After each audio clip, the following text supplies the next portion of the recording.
Okay students, चलिए आगे बढ़ते हैं, देखते हैं। फिर से बहुत बढ़िया दो क्वेश्चंस लिखे हुए हैं।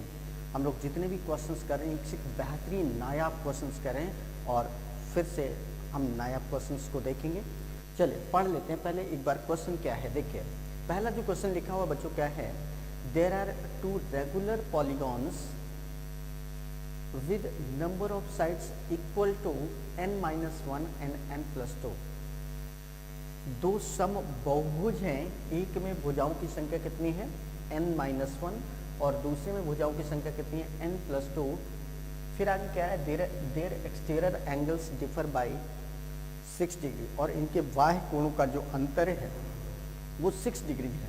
तो कह रहे हैं वैल्यू ऑफ n, तो n की वैल्यू क्या होगी। अभी जो लास्ट में हमने दो क्वेश्चंस किए हैं वो इंटीरियर एंगल से रिलेटेड थे, ये क्वेश्चन एक्सटीरियर एंगल से रिलेटेड है। एक्सटीरियर एंगल क्या होता है देखें, किसी भी पॉलीगॉन में जो एक्सटीरियर एंगल निकालते हैं वो कैसे निकालते हैं। Exterior angle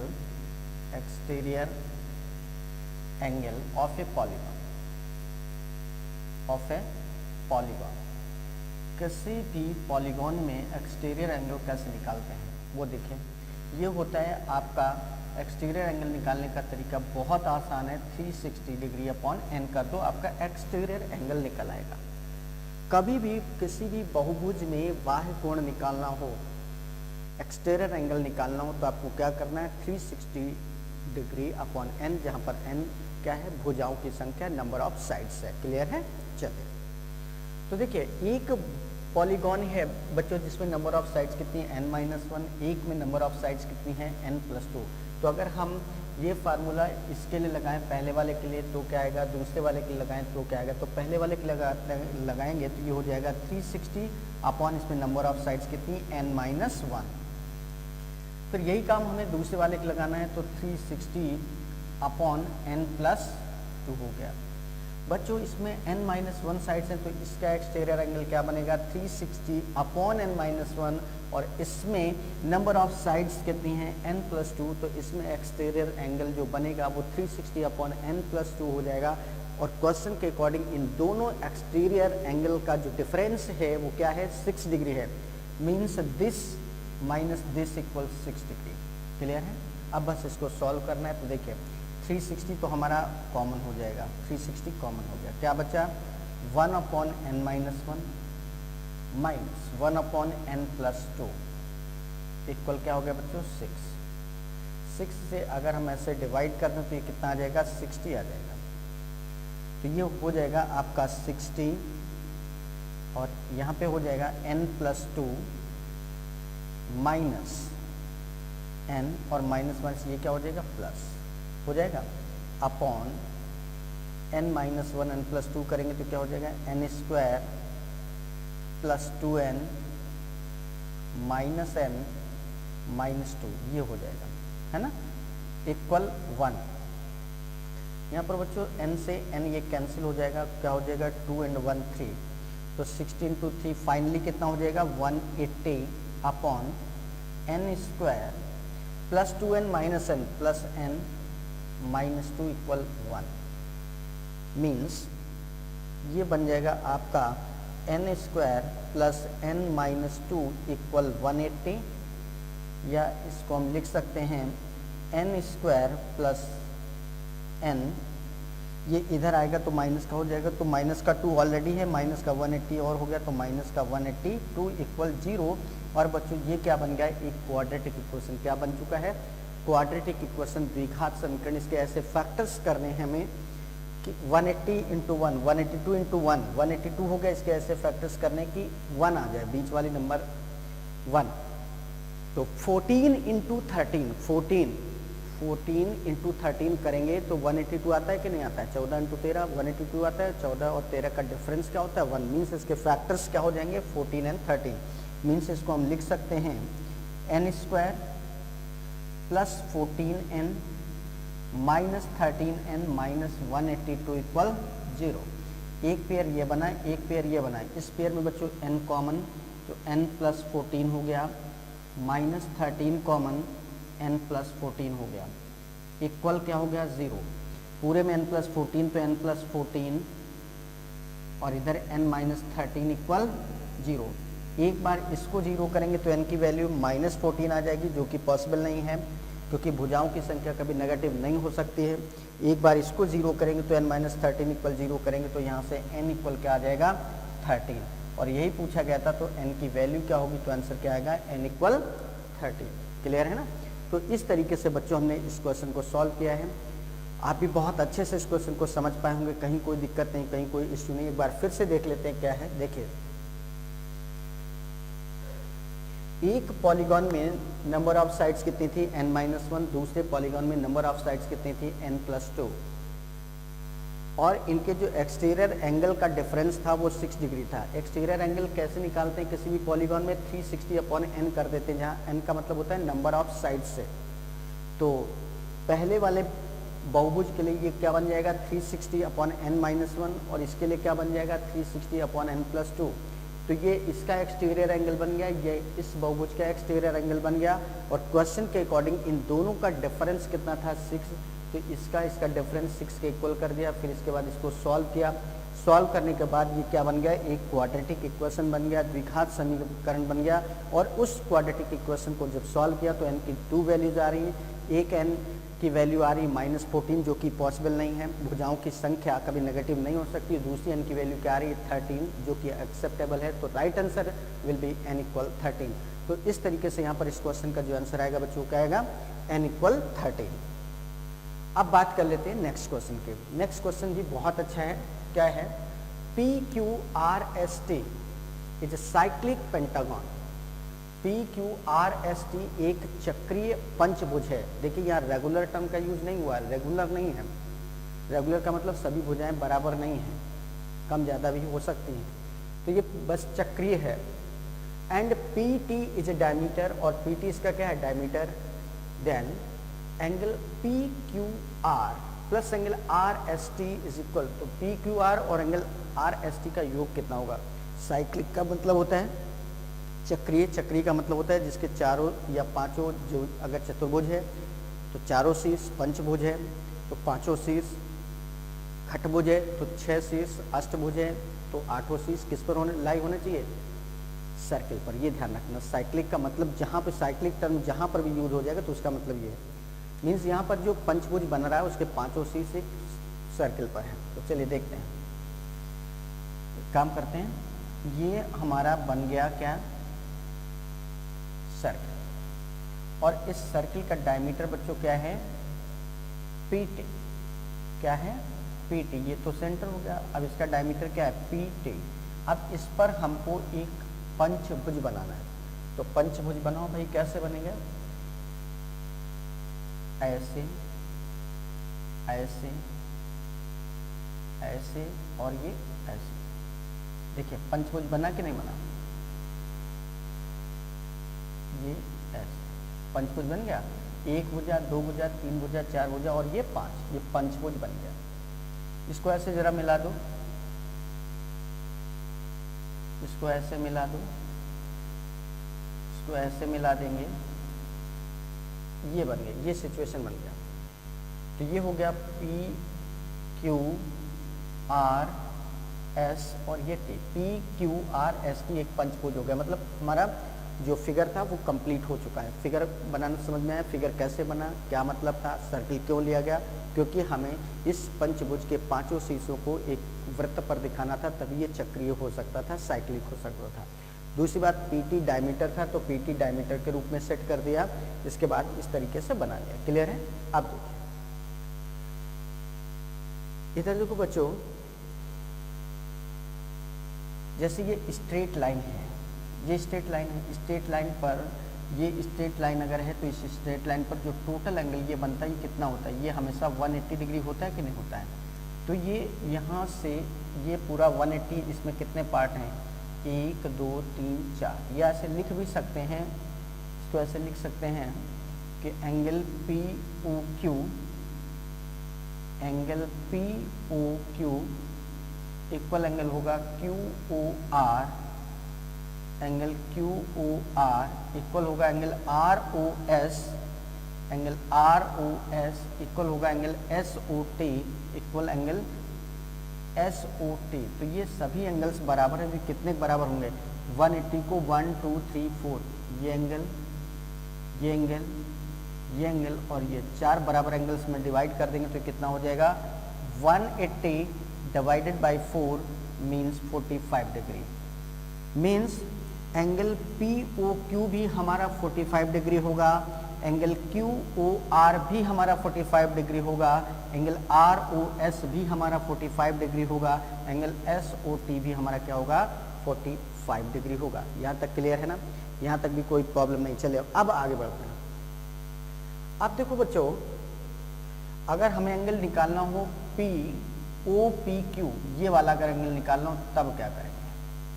angle OPQ, angle OPQ निकालना है तब क्या करें? एंगल OPQ कैसे होगा? देखिए ये पूरा 180 था जिसमें से ये भी 45, ये भी 45, ये भी 45, ये भी 45, तो ये एंगल हमारा देखो, ये ध्यान से देखो, ये 45 है, ये कितना है बच्चों 45 डिग्री है, ये 45 डिग्री है। त्रिभुज के सभी कोणों का जो सम होता है, the sum of all angles in a triangle always be 180 degree. त्रिभुज के सभी कोणों का योग क्या होता है 180 डिग्री। उसमें से अगर ये 45 हम हटा दें तो इस एंगल और इस एंगल का सम क्या आएगा? इस एंगल और इस एंगल का सम क्या आएगा? एंगल इस OPQ की बात कर रहे हैं, एक काम करते हैं, एंगल OPQ इक्वल एंगल होगा OPQ, ये एंगल और एंगल PQO, और angle PQO plus angle PQO, ये कितना होगा PQO, मतलब ये एंगल और ये एंगल दोनों मिलाकर कितना हो जाएगा? 180 में 45 हटा देंगे तो 180 में 45 हटाएंगे तो कितना आ जाएगा? ये आ जाएगा आपका 135। मीन्स इन दोनों एंगल्स का सम 135 डिग्री आ गया। अब देखो, अगर इस एंगल में इन दोनों एंगल्स का सम 135 आ रहा है तो ये दोनों एंगल्स बराबर हैं। क्यों? क्योंकि इस एंगल के जस्ट सामने साइड ये है और ये क्या है? वृत्त की त्रिज्या है, रेडियस ऑफ सर्किल है, और इस एंगल के सामने की साइड ये है और ये भी वृत्त की त्रिज्या है। तो अगर ये साइड बराबर है तो ये एंगल और ये एंगल भी क्या होंगे? बराबर होंगे। मतलब इन दोनों का जो सम 135 आ रहा है ये इक्वल टू पार्ट्स में डिवाइड कर देंगे, दो समान भागों में डिवाइड कर देंगे। It means angle OPQ equal क्या हो जाएगा? एंगल OPQ इक्वल होगा एंगल PQO, मतलब जितना एंगल ये होगा उतना एंगल ये होगा, और ये इक्वल कितना होगा? 135 डिग्री अपॉन 2 ये होगा। तो ये एंगल हमारा कितना हुआ बच्चों? 135/2, और ये एंगल भी कितना हुआ? 135/2। अब देखिए हमसे पूछा क्या गया है? Angle PQR, then angle PQR plus angle RST plus angle RST, ये पूछा गया। तो देखो क्या होगा, एंगल PQR ये पूरा एंगल, ध्यान देना जितना एंगल ये है उतना तो ये भी होगा, क्योंकि ये भी तो वृत्त की त्रिज्या है, और जितना एंगल ये है उतना ये भी होगा। मीन्स PQR जो एंगल होगा ये क्या होगा? 135/2, उतना ही एंगल ये होगा 135/2 होगा। फिर पूछा गया है एंगल RST, ये पूरा एंगल कितना होगा? ये पूरा एंगल, तो फिर आप वही कहोगे कि सर ये भी 135/2 है, ये भी 135/2 है। मतलब यहाँ पर ये 135/2, ये 135, RST की अगर बात करें तो 135/2 दो बार आ रहा है। इसी तरीके से PQR की अगर हम बात करें तो यहाँ पर 135/2, 135/2, मतलब 135/2 दो बार यहाँ पर आ रहे हैं, 135/2 दो बार यहाँ पर आ रहा है। मीन्स इसको हम लिख सकते हैं 2 × 135/2 प्लस एंगल 2 टाइम्स एंगल 135/2, तो कुल मिला के कितना आ गया? 135 प्लस 135, फाइनली कितना हो गया? 270 डिग्री। तो angle PQR plus angle RST, angle PQR plus angle RST equal क्या हो जाएगा? 270 डिग्री। तो इस तरीके से इस क्वेश्चन का आंसर जो आएगा बच्चों क्या हो जाएगा? 270 डिग्री। देखा आपने किस तरीके से इस क्वेश्चन को सॉल्व किया गया है। तो उम्मीद करते हैं कि ये क्वेश्चन भी बहुत बहुत बेहतरीन तरीके से आपको समझ में आ गया होगा। एक बार फिर से देख लेते हैं। देखिए ये पूरा एंगल कितना होगा, यहाँ से यहाँ तक किसी भी स्ट्रेट लाइन पर बना हुआ एंगल क्या होता है 180। 180 में ये 1 2 3 4 एंगल्स बिल्कुल बराबर हैं। वो 4 एंगल कौन कौन से हैं? Angle P O Q equal angle Q O R equal angle R O S equal angle S O T. ये 4 बराबर भागों में डिवाइड हैं, तो 180 को 4 से डिवाइड कर दिया मतलब 45। मतलब ये एंगल भी 45 होगा, ये एंगल भी 45 होगा, ये भी 45 और ये भी 45। अब हम इस त्रिभुज की अगर बात करें तो इस त्रिभुज में अगर ये एंगल 45 है तो इस एंगल और इस एंगल का सम क्या बचा होगा? 180 में 45 हटा देंगे, मतलब एंगल ओ पी क्यू ये वाला एंगल और एंगल पी क्यू ओ ये वाला एंगल, इन दोनों का जो सम आएगा वो कितना आएगा? Angle O P Q plus angle P Q O equal 180 minus 45 मतलब 135। मतलब इस एंगल और इस एंगल का सम कितना आ गया? 135। अब इसमें भी ये दोनों एंगल्स बराबर हैं, क्यों? क्योंकि ये भी वृत्त की त्रिज्या है और ये भी वृत्त की त्रिज्या है, तो ये दोनों एंगल्स बराबर बराबर डिवाइड हो जाएंगे। तो एंगल ओ पी क्यू भी क्या होगा? 135 डिग्री बाई 2 और एंगल पी क्यू ओ भी क्या होगा? 135 बाई 2। तो यहाँ तक क्लियर? मीन्स ये एंगल भी हमारा 135 बाई 2 है और ये एंगल भी 135 बाई 2 है। मीन्स अगर हम पी क्यू आर इस पूरे एंगल की बात करें तो 135 बाई 2 एंगल ये है, 135 बाई 2 एंगल ये है, मतलब 2 टाइम्स 135 बाई 2।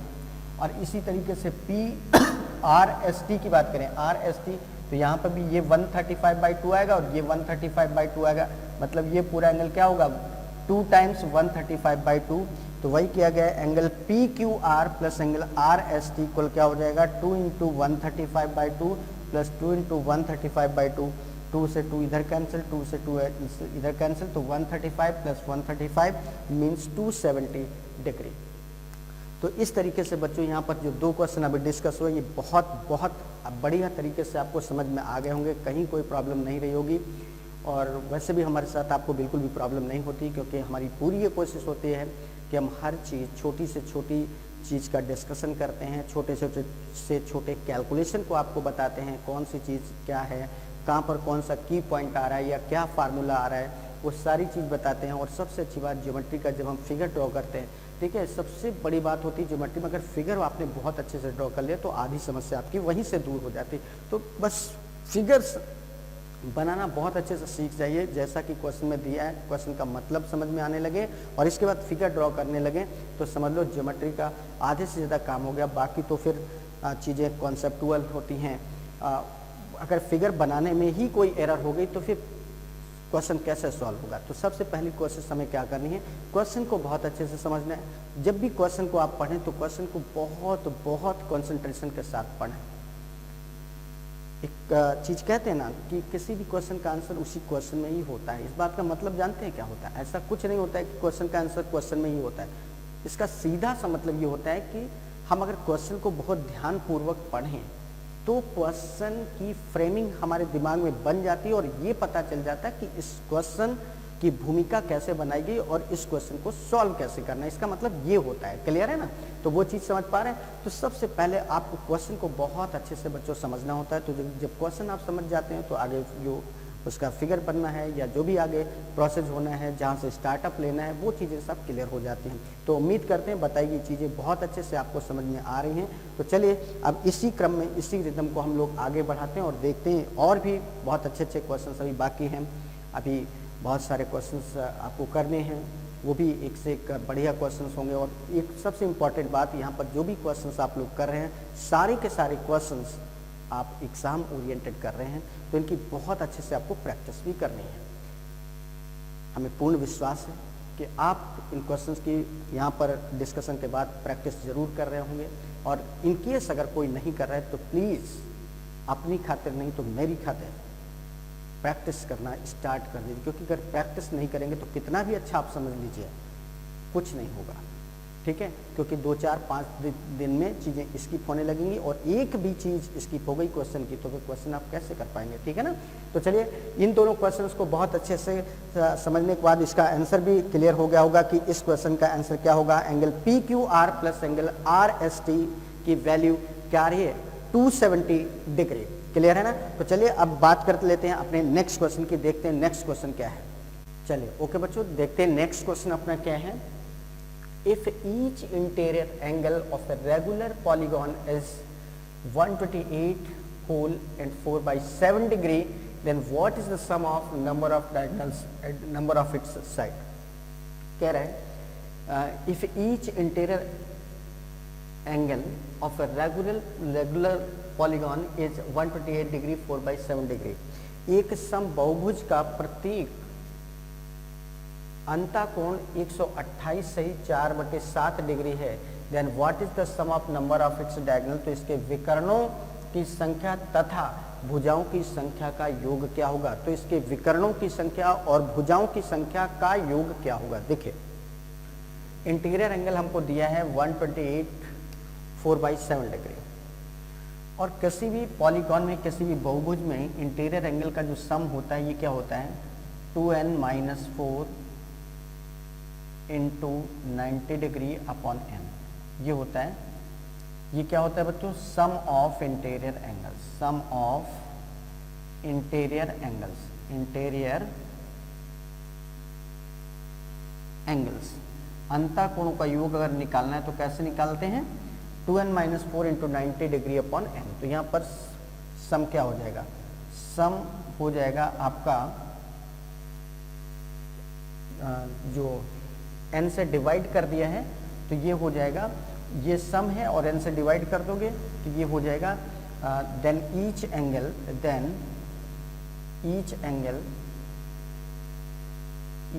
क्या हो जाएगा, ईच एंगल ये हो जाएगा आपका, ये तो सम हो गया ये वाला ना जो ऊपर लिखा है ये सम है, n से डिवाइड करते तो ईच एंगल क्या हो जाएगा 2n-4 into 90 upon n equal each angle कितना दिया इसको 7 8 56 4 5 86 एंड 4 90 900 अपॉन 7 आ जाएगा। कितना आ जाएगा 900 अपॉन 7, ये आ गया बच्चों। क्या आ गया 900 अपॉन 7। अब इसको जरा सॉल्व करेंगे, 90 से डिवाइड किया कितना हो गया 10, तो ये हो जाएगा 2n-4 upon n equal 10/7। Solve करेंगे 7 2 जा 14n माइनस 7 4 जा 28 इक्वल 10n। इसमें से इसको माइनस करेंगे तो 4n आ जाएगा, ये उधर चला जाएगा तो 28, 4n इक्वल 28, तो n की वैल्यू क्या आ गई 7, मतलब भुजाओं की संख्या क्या आ गई 7, भुजाओं की संख्या 7 आ गई। अब हम बात करते हैं now number of diagonals. Now number of diagonals, किसी भी बहुभुज में भुजाओं की संख्या अगर पता हो तो नंबर ऑफ डायगोनल्स कैसे निकालते हैं। नंबर ऑफ डायगोनल्स होता है, विकर्णों की संख्या क्या होती है n-3/2, n-3/2। तो n की वैल्यू यहाँ पर क्या आ रही है 7, तो 7 इंटू 7 - 3 करेंगे अपॉन 2, तो कितना हो जाएगा 7 इंटू 7 - 3 करेंगे 4 अपॉन 2, 7 4 जा 28 अपॉन 2 कितना आ गया 14। तो विकर्णों की संख्या बच्चों कितनी आ जाएगी 14। विकर्णों की संख्या आ रही है 14 और भुजाओं की संख्या आ रही है n, तो इन दोनों का sum, then sum of number of diagonals